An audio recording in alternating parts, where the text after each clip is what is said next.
Make it 2,75 டேஸ்ல day 18 complete ஆயிருச்சு. One of the worst day in my life அது நான் நேத்து தான் சொல்லுவேன். சுத்தமா புக்கிங்கும் வரல. ஒரு பிளாட்டான டே. சுத்தமா எனக்கு செம்ம வெறுப்பு மயிராயிருச்சு. என்னடா காலையில இருந்து மொத்தமாவே 300 தான் வந்திருந்தேன். 3 புக்கிங் தான், அதுவும் ஓலால மட்டும்தான். ரேபிடோ என்னாச்சுன்னே தெரியல. காலையில இருந்து எதுவுமே புக்கிங்கே வரல. சரி பரவாயில்லன்னு சொல்லிட்டு மதியம் வீட்டுக்கு போயிட்டு சாயங்காலம் வந்து ஆன்லைன் போடுறேன். ஓன் ரேபிடோல வந்து ஏன் வரலன்னு பார்த்தா என்ன பிளாக் பண்ணி வச்சிருக்கான். இந்த மாதிரி காசு 114 போயிருச்சு, நீ காசு கட்டினாதான் வந்து அன்பிளாக் பண்ணுவேன்ற மாதிரி ஒரு ரேபிடோல சொல்லிட்டான். சரி ஓகேன்ட்டு நான் ரேபிடோல காசு கட்டல.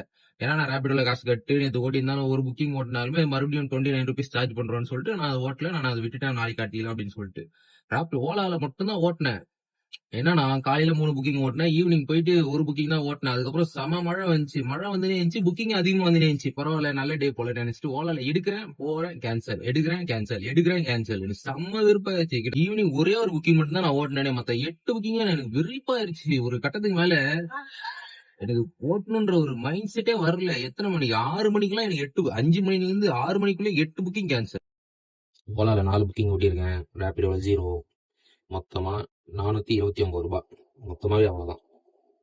இதுல புக் பண்ணிட்டு வேற ஆப்ல ஏறி போயிட்டு இருக்காங்க. கால் பண்ணா நான் ஆட்டோல போயிட்டு இருக்கிறேன், நான் லொகேஷனுக்கே வந்துட்டேன். இப்போ ஆட்டோ வந்து புக் பண்ணா நீங்களா கேன்சல் பண்ணாத வரைக்கும் ஆட்டோ வேற வேற ஆட்டோ வந்துகிட்டே தான் இருக்கும். இப்போ நான் இப்ப வந்து லொகேஷன் வந்துட்டு கஸ்டமர் ரெஸ்பான்ஸ் பண்ணு கேன்சல் பண்ணனா அந்த புக்கிங் வந்து வேற ஆட்டோக்கு போகும். வேற ஆட்டோக்கு வரணும் வந்துட்டு என்ன கஸ்டமர் ரெஸ்பான்ஸ் பண்ண மாட்டான்னு சொல்லி கேன்சல் பண்ணா மறுபடியும் வேற ஆட்டோக்கு போகும். இது கஸ்டமரா கேன்சல் பண்ணா மட்டும்தான் இந்த ஆர்டர் வந்து இந்த மாதிரி ஸ்ப்ரெட் ஆகுறது ஸ்டாப் ஆகும். ஏன்னா அது வந்து அடிச்சுட்டே தான் இருக்கும்.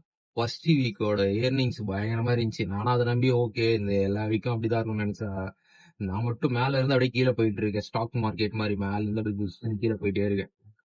நான் பாட்டுதான். No words. Crying is only coming.